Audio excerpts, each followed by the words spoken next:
नमः शिवाय। ओम नमो नारायणाय। ओम श्री स्वर्णाकर्षण काल भैरवाय नमो नमः। ओम श्री नरदृष्ट निवारण काल भैरवाय नमो नमः। ओम गणानां त्वा गणपतिगुं अवामहे कविं कवीनापवस्त्रवस्तवं ज्येष्ठराजं ब्रह्मणस्पत आनशृण्वन्नोतभिस्सीदसादनगं श्रीमहागणाधिपतये नमः। ओम आदित्याय सोमाय मंगलाय बुधाय च गुरुशुक्रशनिभ्यश्च राहवे केतवे नमो नमः। हरि ओम। మా ఛానల్కి స్వాగతం.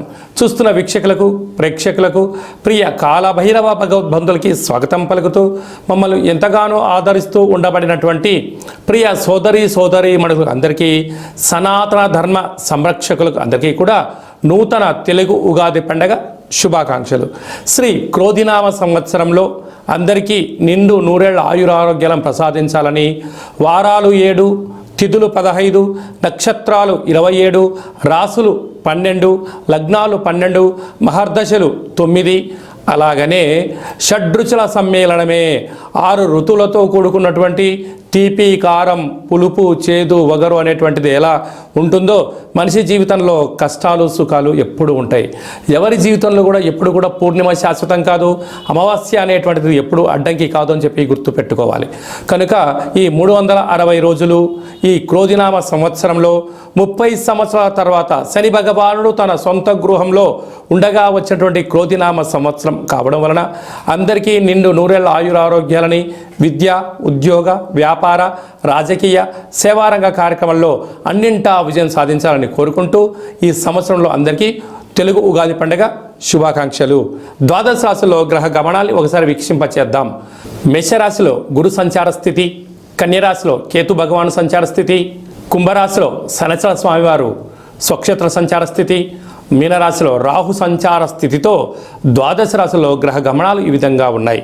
అలాగనే మనకు 26/4/2024 సంవత్సరంలో అనగా ఈ తెలుగు ఉగాది పండుగ తదనంతరమే గురువు మేషరాశిలో నుంచి వృషభ రాశిలోకి నర్మదా నది పుష్కర సందర్భంగా గృహ మార్పు ఉందని చెప్పి గమనించాలి.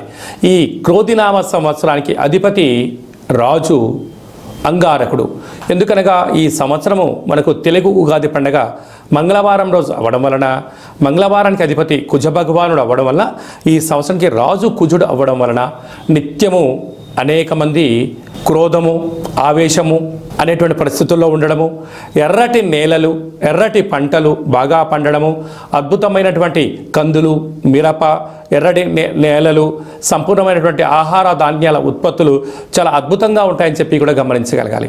కాకపోతే ప్రజలందరూ కూడా ధర్మ మార్గంగా, ఆధ్యాత్మికంగా ఉండడము, తల్లిదండ్రులను, గురువులను, ధర్మాన్ని ఎవరైతే ఆచరిస్తారో వారికి రుణభయం, రోగభయం, శత్రుప్రయం, ప్రమాదాలు తొలగిపోతాయని చెప్పి కూడా గమనించగలగాలి. అలాగనే ఈ సంవత్సరము మంత్రివర్యులు శని భగవానుడు అవ్వడం వలన, ఆ శని భగవానుడు ప్రస్తుత కాలమాన ప్రకారంగా కుంభరాశిలో సంచారము చేయడం వలన ధర్మ మార్గంగా ఎవరైతే ఉంటారో వారికి చాలా మంచి కాలము అని చెప్పి గమనించగలగాలి. తెల్లటి నువ్వులు, విశేషమైన నీలం రంగు పదార్థాలు, పుష్పాలు, పండ్లు, పదార్థాలు, అద్భుతమైనటువంటి ధర్మ పరిపాలనగా, ధర్మంగా, న్యాయంగా, నీతిగా ఉండబడిన వారికి చాలా మంచి కాలం అని చెప్పి గుర్తుపెట్టుకోగలగాలి. ఎవరైతే అధర్మంగా ఉంటారో, అన్యాయంగా ఉంటారో, రాక్షస జీవన విధానంగా ఉంటారో, గతి తప్పిన జీవన విధానం ఎవరైతే అలవర్చుకుంటారో వారికి అనేక ఇబ్బందులు ఉంటాయని చెప్పి కూడా గమనించగలగాలి. ఈ సంవత్సరము పశుపాలకుడు కృష్ణ పరమాత్ముడు అవడం వలన గోవులు, పశువులు సమృద్ధిగా ఆయురారోగ్యాలుగా ఉండడం, మంచి పాడి, మంచి పంట, ఐశ్వర్యము, సుఖవంతమైన జీవనం ఉండడం జరుగుతుంది అని చెప్పి గమనించాలి. కాకపోతే ఈ సంవత్సరము శుక్రుడు అనేక రకాలమైనటువంటి ప్రభావం అధికంగా ఉండడం వలన అనేక మంది నిత్యము రోజు నూతన వస్త్రాలకు, బంగారు ఆభరణాలకు, వజ్ర వైడూర్యాలకు, విలాసవంతమైన జీవితాలకు, ఆధ్యాత్మిక తీర్థయాత్ర కార్యక్రమాలకి మొగ్గు చూపడం జరుగుతుంటుంది. కాకపోతే విచక్షణారహిత జీవితాన్ని పొందడానికి, మద్యమత్తు మాంసాల జీవితాన్ని పొందడానికి ఎక్కువ మంది మక్కువ చూపించే పరిస్థితి ఉంటుంది. కనుక దయచేసి అలా వెళ్లకుండా ఆధ్యాత్మికమైన చింతనతో మీరు ఉండగలిగితే ఈ సంవత్సరము అందరికీ పట్టిందల్లా బంగారం అయ్యేటువంటి యోగ్యత కనపడుతుందని చెప్పి గమనించాలి. కన్యరాశి వారికి శ్రీ క్రోధినామ సంవత్సరంలో ఎలా ఉండబోతుందో ఈ వీడియోలో సవివరంగా సంపూర్ణంగా తెలుసుకుందాం. కన్యరాశిలో ఏ నక్షత్రాలు వస్తాయనగా ఉత్తరా నక్షత్రంలోని 2, 3, 4 పాదాలు, హస్తా నక్షత్రంలోని 4 పాదాలు, చిత్తా నక్షత్రంలోని 1, 2 పాదాలు కలిపితే కన్యరాశి. కన్యరాశి యొక్క అధిపతి బుధుడు. ఈ సంవత్సరం వీరి యొక్క ఆదాయ వ్యయాన్ని మనం ఒకసారి పరిశీలించినట్లయితే ఆదాయం 5, వ్యయం 5 అంటే నష్టము రానటువంటి రాశులలో కన్యరాశి 1 అని చెప్పి మీరు గుర్తుపెట్టుకోగలగాలి. అదే కాకుండా రాజ్యపూజ్యం 5, అవమానం 2. వృత్తులలో, ఉద్యోగాల్లో, వ్యాపారాల్లో ధర్మంగా, న్యాయంగా, ఆధ్యాత్మికంగా మీరు ఉండడం వలన అన్నింటా విజయం మీ సొంతం కాబోతుందని చెప్పి గమనించగలగాలి. ప్రధానంగా ఉత్తరా నక్షత్ర జాతకులు ఆగస్టు నుండి డిసెంబర్ వరకు మీ జన్మ నక్షత్రం రోజున అష్టమి, అమావాస్య, పూర్ణిమ సందర్భంగా దూర, వాయు, జల ప్రయాణాలు పెట్టుకోవద్దు. ముఖ్యమైన సభలు, సమావేశాలు వాయిదా వేసుకోవడం ఉత్తమోత్తంగా భావించగలగాలి. అదే కాకుండా ఈ కన్యరాశి వారి అధిపతి బుధుడు అవ్వడం వలన ఈ విష్ణువుకు చాలా ఇష్టమైనటువంటి రాశి అవ్వడం వలన వీరికి వృత్తులలో, ఉద్యోగాల్లో, వ్యాపారాల్లో కష్టపడేటువంటి వారికి చాలా మంచి కాలం ఉందని చెప్పి గమనించగలగాలి. కనుక ధర్మంగా, న్యాయంగా స్వయం వృత్తులు, సేవా రంగాలు, వ్యాపారస్తులు, హోటల్ వ్యాపారాలు, స్వయం వృత్తుల వాళ్ళు, ధార్మిక కార్యక్రమాలు ఆచరింపజేసేవారు, అగరబత్తులు, అలా ఫుడ్కు సంబంధించినటువంటి మ్యానుఫ్యాక్చరింగ్ యూనిట్స్ వారందరికీ చాలా మంచి కాలం ఉందని చెప్పి గమనించగలగాలి. కనుక వీరు వీలైనంత వరకు శక్తి కాళభైరవ స్వామిని స్మరించడం, ధ్యానించడం వలన కష్టాలు తొలగిపోయి ఐశ్వర్యానికి ఆనందం మీ సొంతం అవుతుంది. కనుక ఏదైనా తెలిస్తేనే చేయండి, తెలియలేదు తెలుసుకొని చేసే ప్రయత్నం చేయండి. దీనివల్ల సమయం, ధనం వృధా కాకుండా మనశ్శాంతి, ఆయురారోగ్యం మీ సొంతం అవుతుంది. కనుక శక్తి కాళభైరవ స్వామి యొక్క ఆనంద దీపాన్ని పూజా మందిరంలో పెట్టడం, గుమ్మం బయట శక్తి కాళభైరవ స్వామి యొక్క ముగ్గు పెట్టుకోవడం వలన నిత్యము ఐశ్వర్యానికి స్వాగతం పలుకుతారు అని చెప్పి గమనించాలి. ఈ తెలుగు ఉగాది పండగ ఈ సంవత్సరం మొత్తాన్ని బాగా మనం పరిశీలించినట్లయితే గ్రహ గమనాలలో పెద్దగా మార్పులు లేవు.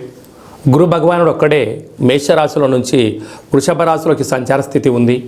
కనుక వీలైనంత వరకు ధర్మము, ఆధ్యాత్మికత, నిత్యము, ఆరోగ్యము, సంపూర్ణమైనటువంటి ప్రతి ఒక్క వ్యక్తిగత జాతకంలో మీరు అందరిపైన గ్రహ గమనాల పరిస్థితి చాలా అధికంగా ఉంటుంది. కనుక సూర్యోదయపు మునుపురమే లేవడము, పచ్చటి పైరు పొలాలలో సంచారము చేయడము, ఆకులతో కూడుకున్న జీవన విధానాన్ని ఏర్పాటు చేసుకోగలిగినట్లయితే మంచి కాలం ఉంటుందని చెప్పి గమనించగలగాలి.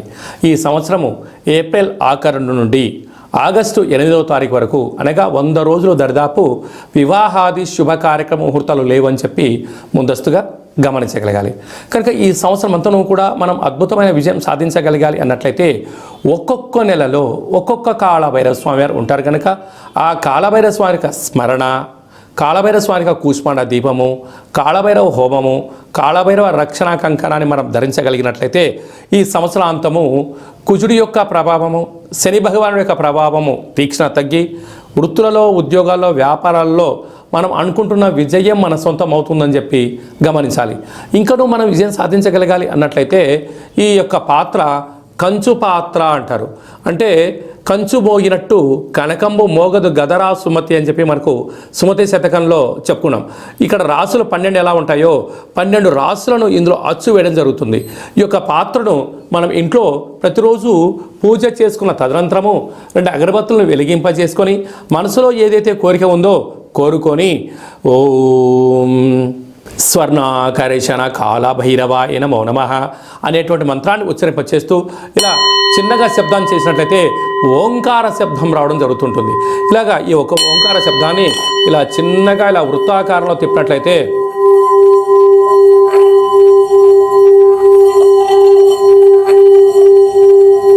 ఈ యొక్క శబ్ద తరంగాల ద్వారా గృహంలో ఉండబడినటువంటి దరిద్ర దేవత బయటికి వెళ్ళి బయట వీధిలో సంచారం చేసేటువంటి మహాలక్ష్మీదేవి అమ్మవారు మన గృహంలోకి స్వాగతం పలుకుతుందని చెప్పి గమనించగలగాలి. అలాగనే నరదృష్టి యొక్క ప్రభావాలు, గృహ వాస్తు దోష నివారణలు, యంత్ర మంత్ర తంత్ర పరతంత్ర పరక్రియ అంటే తాంత్రిక ప్రయోగ దోషాలు ఏమైనా కలిగినట్లయితే కూడా ఈ శబ్ద తరంగాల ద్వారా, శబ్ద ధ్వని ద్వారా మానవుని శరీరంలో ఉండబడినటువంటి షట్చక్రాల మూలాధార, స్వధిష్టాన, మణిపూరక, విశుద్ధ, అనహత, ఆజ్ఞా చక్రాలు వికసింపచేసి వ్యక్తిలో ఉండబడినటువంటి అద్భుత జ్ఞానములు, సంపూర్ణమైనటువంటి ఐశ్వర్యము, ఆనందానికి స్వాగతం పలుకుతారు అని చెప్పి గమనించాలి. ఈ యొక్క అక్షయ పాత్రతో పాటు కాలభైరవ స్వామి యొక్క ఒక పిరమిడు, కాలభైరవ స్వామి యొక్క కంకణము, కాలభైరవ స్వామి యొక్క విగ్రహము, కాలభైరవ స్వామి యొక్క డాలరు మెడలో వేసుకోవడం కోసము, కాలికి చేకి కట్టుకోవడానికి నరదృష్టి నివారణ రక్షణ కవచాలు, ఇంటి బయట మనము ఉట్టిలో గుమ్మడికాయ ఎలా కట్టుకుంటామో ఆ ఉట్టిని కాలభైరవ స్వామికి సౌభాగ్య ఉట్టిని కూడా మీకు అందజేయడం జరుగుతుంది. ఈ కావలసిన వారికి మన యొక్క దేవాలయంలో ప్రతి నెలలో 4 మంగళవారాలు, 4 శనివారాలు, శుద్ధాష్టమి, పూర్ణిమ, బహుళాష్టమి, అమావాస్య సందర్భంగా ఒక్కొక్క నెలలో ఒక్కొక్క కాళభైరవ స్వామి ఉంటారు కనుక ఆ కాళభైరవ స్వామి యొక్క పూజా కార్యక్రమాన్ని మీకు వాట్సాప్ ద్వారా లైవ్ కూడా చూపించి స్వామివారికి ఆశీస్సులు మీరు పొందగలరు. కనుక అక్షయ పాత్రను మన గృహంలో పెట్టుకుందాం, అష్ట కష్టాలకు స్వస్తి పలుకుదాం, ఐశ్వర్యానికి ఆనందానికి స్వాగతం పలుకుతాం అని చెప్పి గమనించాలి. అలాగే మీ వ్యక్తిగత జాతకం తెలుసుకోవాలనుకుంటున్నారా? మీ యొక్క పేరు, పుట్టినటువంటి తేదీ, నెల, సంవత్సరం, పుట్టిన సమయాన్ని రాసి మీరు వాట్సాప్లో పంపించగలిగినట్లయితే 100 సంవత్సరాల జాతకాన్ని రాసి మీకు పంపించి మీరు పుట్టినప్పుడు గ్రహ గమనాలు ఎలా ఉన్నాయి, ప్రస్తుత కాలమాన ప్రకారం ఎలా ఉన్నాయి, భవిష్యత్తులో ఎలా ఉండబోతున్నాయో సవివరంగా సంపూర్ణంగా మీకు తెలియజేయడం జరుగుతుంది.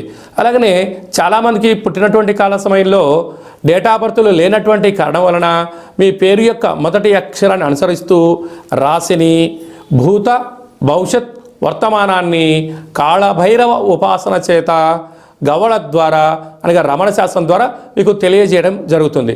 అలాగా మీ యొక్క కలిగినటువంటి అబ్బాయికి కానీ అమ్మాయికి కానీ ఆధ్యాత్మికంగా జన్మనామము ఏం పెట్టాలో తెలుసుకోవాలనుకుంటున్నారా?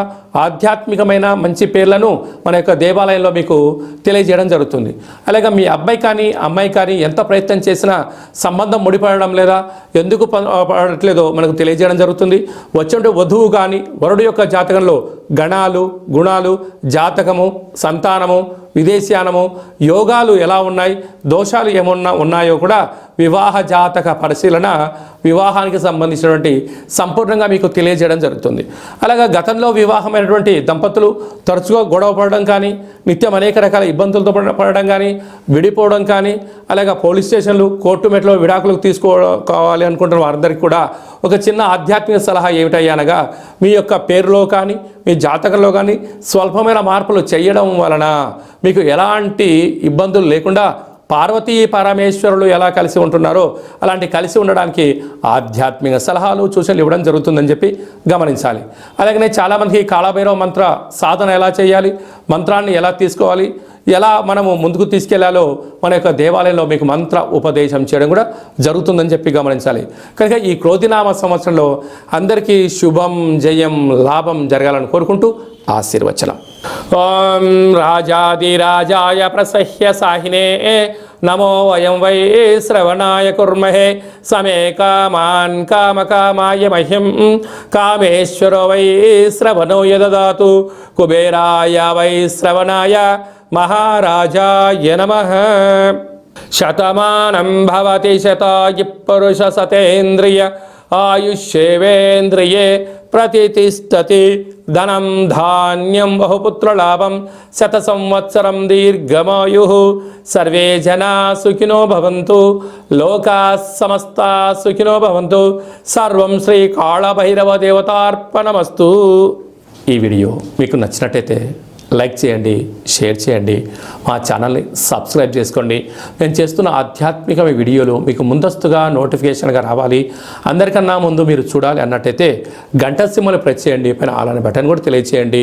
భగవద్బంధులకు, మిత్రులకు, స్నేహితులకు మీరు ఎవరి క్షేమానైతే కోరుకుంటున్నారో లేక మీ క్షేమాన్ని ఎవరైతే కోరుకుంటున్నారో ఈ కాళభైరవ స్వామి యొక్క విషయాన్ని మీరు వారికి చేరవేయండి. హిందూ ధర్మాన్ని కాపాడండి.